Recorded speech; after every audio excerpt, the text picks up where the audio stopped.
उन्होंने इस्तीफा दिया है, लेकिन मुझे लगता है कि इसमें कोई राजनीति नहीं है, इसमें कोई अंदर की बात नहीं है। सर वही अगर हम बात करें उनके ऑपोजिशन कह रही है, कांग्रेस पार्टी कह रही है कि लगातार उनके कार्यक्रम लगे हुए हैं, जयपुर जाने वाले थे, कल भी वो हाउस में थे, आज भी 4:30 बजे वो होने वाले थे, लेकिन अचानक से ये होना कहीं ना कहीं कुछ और इशारा कर रहा है। मुझे लगता है बिल्कुल इशारा नहीं है। मतलब माननीय नरेंद्र मोदी जी, अमित शाह जी और भारतीय जनता पार्टी ने उनको मतलब उपराष्ट्रपति बनाया था और वो हाउस बहुत अच्छा से चला रही थी और पूरे देश भर में उन्होंने मतलब अपनी भूमिका बहुत स्पष्ट रखी थी। देश का संविधान, बाबा साहब अम्बेडकर जी की वैचारिक नीति, उसको उन्होंने अनेक बार मतलब लोगों के सामने रखा था और इसमें कोई अंदर की बात नहीं है। हम लोग जो काम करते हैं, अगर कोई अंदर की बात होती थी तो उनको उपराष्ट्रपति नहीं बनाती थी, तो उनको उपराष्ट्रपति बनाया था। अच्छा काम कर रहे थे, लेकिन उनकी तबीयत आजकल ठीक नहीं चल रही थी, इसीलिए उन्होंने इस्तीफा दे दिया है। SIR को लेकर प्रोटेस्ट अभी इंडिया ब्लॉक के दल जो है SIR को लेकर अभी उन्होंने प्रोटेस्ट किया है। क्या कौन सी SIR एक्सरसाइज को जो चुनाव आयोग बिहार में जो इलेक्टोरल रिवीजन कर रहा है। अच्छा, मुझे लगता है कि यहाँ ये जो लोग अपोजिशन के, कांग्रेस और जो RJD के लोग हैं, ये जानबूझकर मतलब गलतफहमियां फैला रहे हैं, इलेक्शन कमीशन पर ऑब्जेक्शन ले रहे हैं। मुझे लगता है कि उसमें हमारा भी नुकसान हो सकता है। मतलब वोटर जो है उनको खाली उनका जो बर्थ सर्टिफिकेट है, वो बर्थ सर्टिफिकेट देने के लिए उन्होंने बोला है, ताकि वो बिहार का रहने वाला है, ये जिले का पटना का रहने वाला है, दरभंगा का रहने वाला है, बेगूसराय का रहने वाला है, मुंगेर का रहने वाला है। तो ये जानकारी मिलने के लिए मतलब ये अट उन्होंने दी है और उसमें मतलब जो लोग मतलब वो सर्टिफिकेट देंगे उनका नाम वोटर लिस्ट में आएगा, नहीं देगा उनका आएगा नहीं, तो उसमें हमारा भी नुकसान है। इसीलिए इसमें कोई हमारे सरकार का और इलेक्शन कमीशन का कोई संबंध नहीं है। संविधान ने उनको इंडिपेंडेंट बॉडी के रूप में अधिकार दे दिया है और उन्होंने मतलब जो पारदर्शिता है, जो वोटर्स का जो अधिकार है, उनको अधिकार का उपयोग करना है। लेकिन वोटर लिस्ट में मतलब जो बर्थ सर्टिफिकेट होता है वो देने के लिए उन्होंने बताया है, इसमें कोई गलत नहीं है। इस्तीफे की बात है तो जो हम लोगों को जानकारी मिली है स्वास्थ्य को लेकर के, इसमें हम लोग क्या बोल सकते हैं, इसका व्यक्तिगत फैसला है और स्वास्थ्य को लेकर के है, तो क्या राजनीति के मायने निकाले इसमें। लेकिन उससे महत्वपूर्ण ये है कि भारतीय जनता पार्टी किसी को वोट नहीं डालने देना चाहती और बिहार में जिस तरीके की कार्रवाई चल रही है, इसी तरह उत्तर प्रदेश में जानबूझ करके भारतीय जनता पार्टी ने इलेक्शन कमीशन से मिलकर के और प्रशासन के सहारे बड़े पैमाने पर वोट काटे थे, डिलीटेड शो किया था। और जिस समय हम लोगों ने आपत्ति की और आरोप लगाया तो उन्होंने हमें नोटिस दिया। नोटिस के जवाब में मैंने खुद समाजवादी पार्टी से सभी लोगों ने, कार्यकर्ताओं ने, नेताओं ने मिलकर के 18,000 जिन्होंने वोट डाले थे बाद में डिलीटेड कर दिया था उनका, और वो वहीं थे, जिंदा थे, लेकिन 18,000 का विद एफिडेविट इलेक्शन कमीशन को जानकारी दी, लेकिन किसी भी अधिकारी के खिलाफ कभी कोई कार्रवाई नहीं हुई है। और बूथ पर भारतीय जनता पार्टी के लोग पता नहीं कौन सी मशीन रखते हैं कि अगर आपको वोटर ID चाहिए जो आपका इलेक्शन कमीशन बनाता है वो 5 मिनट बना देते हैं, आधार कार्ड चाहिए जिसको वो 5 मिनट बना देते हैं। तो ये कौन सी मशीन है भारतीय जनता पार्टी के पास जो बूथ पर तुरंत वोटर ID जो इलेक्शन कमीशन देता है वो बना देते हैं और आधार कार्ड बना देते हैं। इस पर विचार सरकार को करना चाहिए, कोई ऐसा कार्ड बने जो बूथ पर नकली ना बना पाए, जनता नकली ना बना पाए, या कोई भी जो बनाना चाहे न नकली बना पाए। अगर हम बात करें, कल रात को वाइस प्रेसिडेंट ने रिजाइन कर दिया है। जो हम लोगों को जानकारी मिली है स्वास्थ्य को लेकर के है, और इतनी उम्र में स्वास्थ्य को लेकर के तो चिंता करनी चाहिए हम सब लोगों को भी। इतना जब उम्र हो जाती है तो कई बार स्वास्थ्य को लेकर के चिंता करनी चाहिए।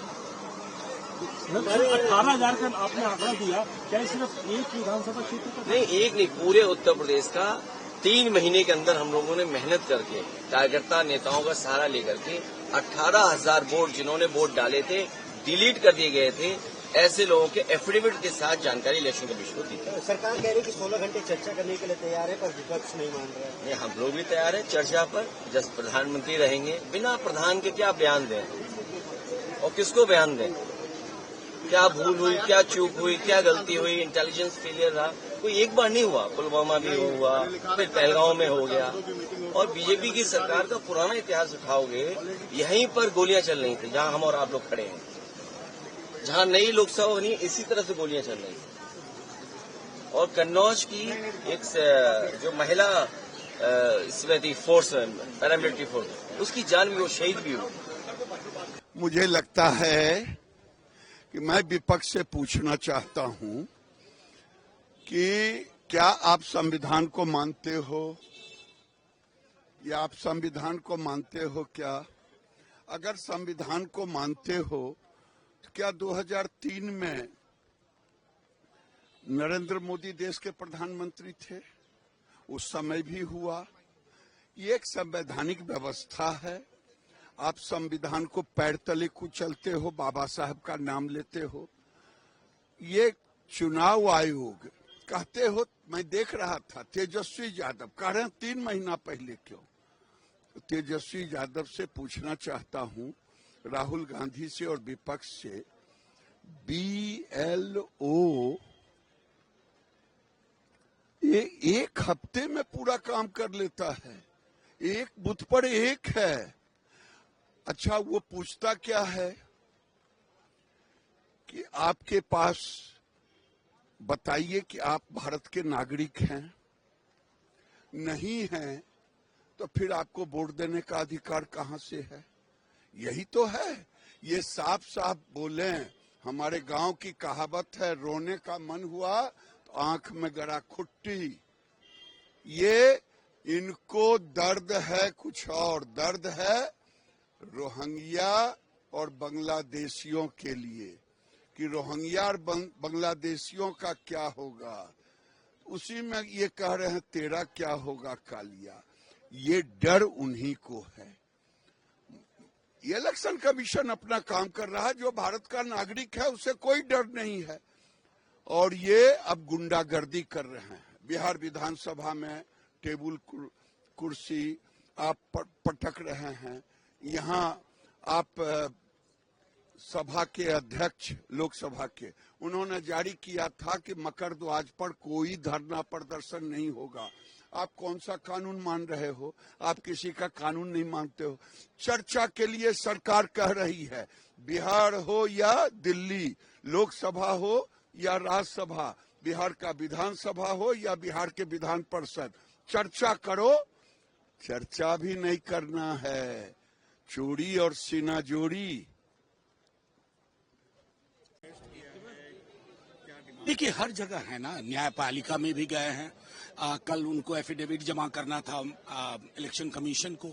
और जो हाहाकार मचा हुआ है, आप जैसे हमारे साथी जब अराजकता की स्थिति बताते हैं, बेदखली के बारे में बताते हैं, तो उन पर FIR हो जाती है।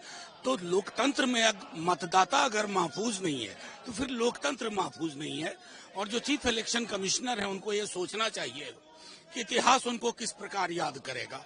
अगर एक बार उस बात का ध्यान रखेंगे ना, तो अपनी कार्यशैली में आमूलचूल परिवर्तन करेंगे। मैं क्या कहूं, स्वास्थ्य कारणों से उन्होंने दिया है। मुझे इस सरकार की कुछ चीजें जो बेहद परेशान करती हैं, और मैं अकेला नहीं हूं। ओपेसिटी इनका हॉलमार्क हो गया है, गैर पारदर्शिता। कोई निर्णय क्यों होता है, क्यों कोई व्यक्ति बीच अपने कार्यकाल में इस्तीफा दे देते हैं, ये पूरी सरकार पर प्रश्न है। और मुझे पता नहीं अभी तक माननीय प्रधानमंत्री जी ने इस पर कोई अपनी प्रतिक्रिया दी है कि नहीं, ये भी चिंता का विषय है।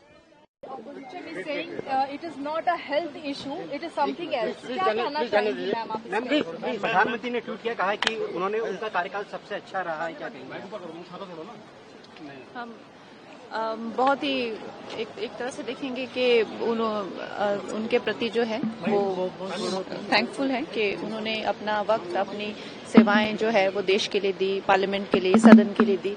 तो उसके लिए हम सदा उनके आभारी रहेंगे। 15 घंटे की जो घटनाक्रम है वो बहुत ही आश्चर्यजनक है।